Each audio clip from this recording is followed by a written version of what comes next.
Welcome into College Basketball Recruiting Weekly. I'm your host, the 24/7 Sports Director of Scouting, Adam Finkelstein, and we've got a bit of a remote show. We're on the road this week, covering events all the way from Florida to Colorado. We're going to have reports on site from 3 different events, as well as all the latest in the NBA draft, transfer portal, and high school recruiting. Don't go anywhere.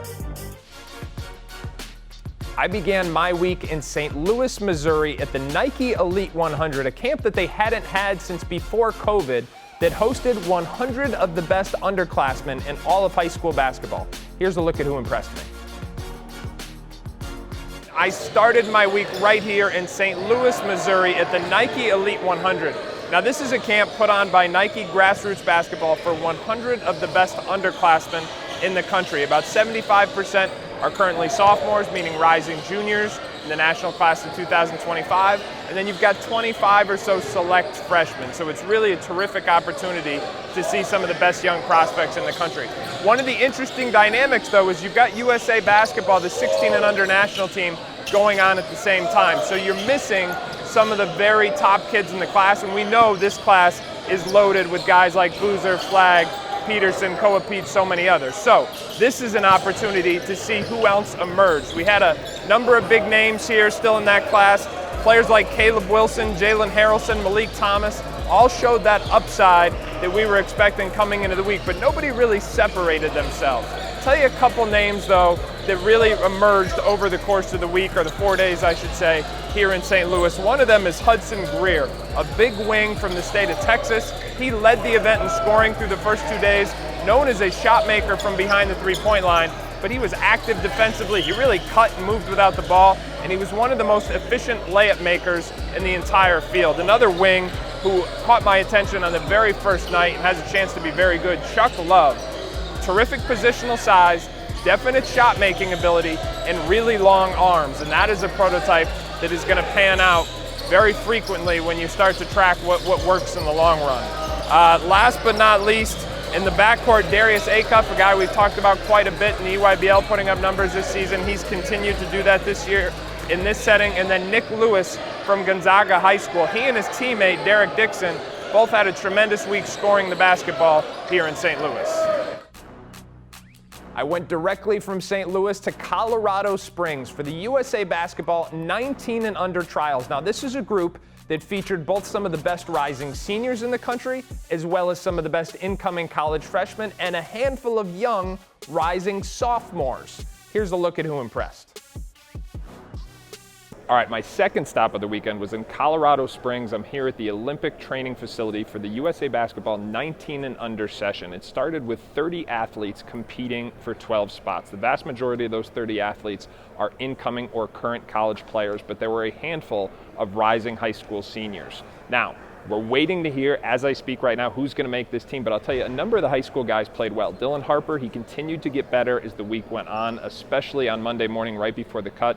He shot the ball extremely well, made good reads off the dribble, and showed the unselfishness and versatility that he's known for. Unfortunately, Ace Bailey, he missed some time with an illness here, but before he left the field, he played really, really well, showing that athleticism that he's known for, but also a really impressive skill set to match that athleticism. I thought Derek Queen was really good this morning, taking the ball off the defensive glass, starting the break, showing his IQ and skill set for his size. Last but not least, Drake Powell played well here. He's defending, he's showing some signs offensively, and I can't leave out Ian Jackson, who had a phenomenal day on Monday morning, really living up to that top 5 billing. For much more, make sure you visit 247sports.com and, of course, the 24/7 Sports channel.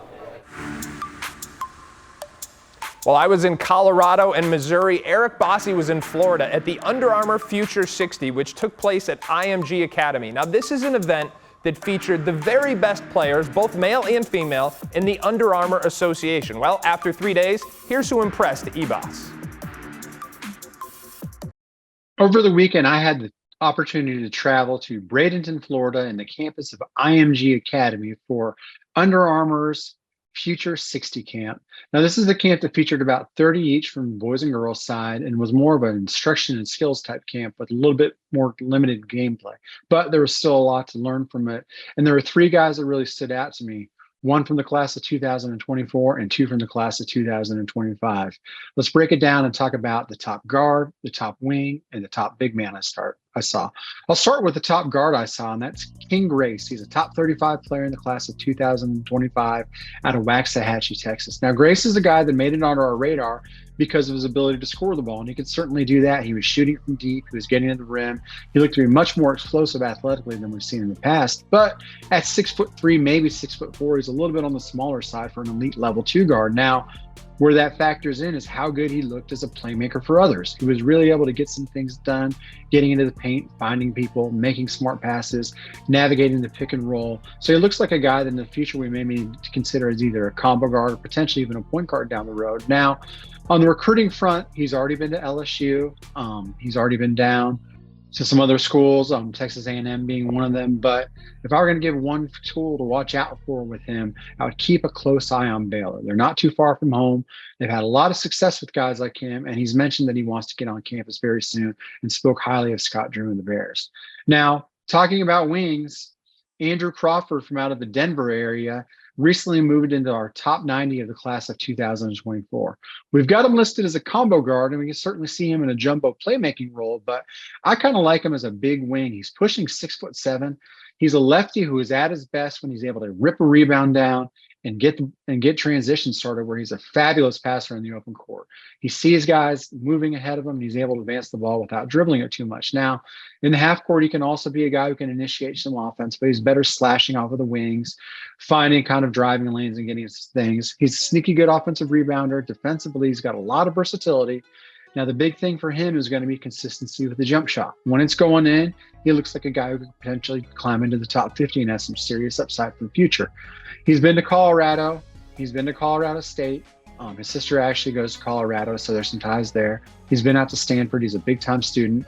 He mentioned Oregon as a place that he wants to visit, and Northwestern is another he's going to set to visit. But again, Colorado is the home state school and a place that he's really familiar with, and a school that's putting in a lot of work with him.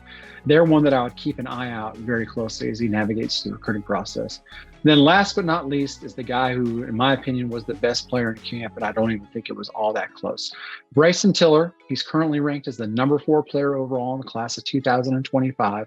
He's a 6'8" power forward who's been going to the overtime elite deal down in Atlanta near his home. And physically, if you look at the guy, he bears a lot of resemblances to Brandon Miller, who's going to be in this year's draft. He's got big shoulders, long arms. He's pretty well put together. Now, he's not quite as much of a wing as Miller, but he does have a lot of the same skill. He can really shoot the ball. But what was most impressive was seeing him use his added strength. He probably goes about 220, 225 to really punish guys in the post when you get a chance. At times in the past, he's had a tendency to just stick around and shoot jump shots, but he was really getting to the rim. All the coaches in attendance kept pointing to him and bringing his name up when talking to the top players. And he certainly backed up that 5-star status in the class of 2025. Now, on the recruiting front, if there's a guy out there who plays things closer to the vest and keeps things quieter than Bryson Tiller, I would like to meet him. He is an extreme poker player when it comes to recruiting. He's got offers from Auburn, Cincinnati, Florida State, Kansas, all these schools out there around the country, but you cannot get him to speak specifically about any of them. And he says he's not planning on doing so anytime soon. He just wants to see how things go. But there you have it. A recap from the Under Armour Future 60 on the beautiful campus of IMG down in Bradenton, Florida. As always, everybody, thank you so much for watching. Stay locked in with us, 247sports.com, 24/7 Sports Channel, CBS Sports HQ, because it is a big week. We've got the NBA draft coming up next week, scholastic events, NCAA coaches are coming back out on the recruiting trail. We're going to have it all covered at all the usual spots.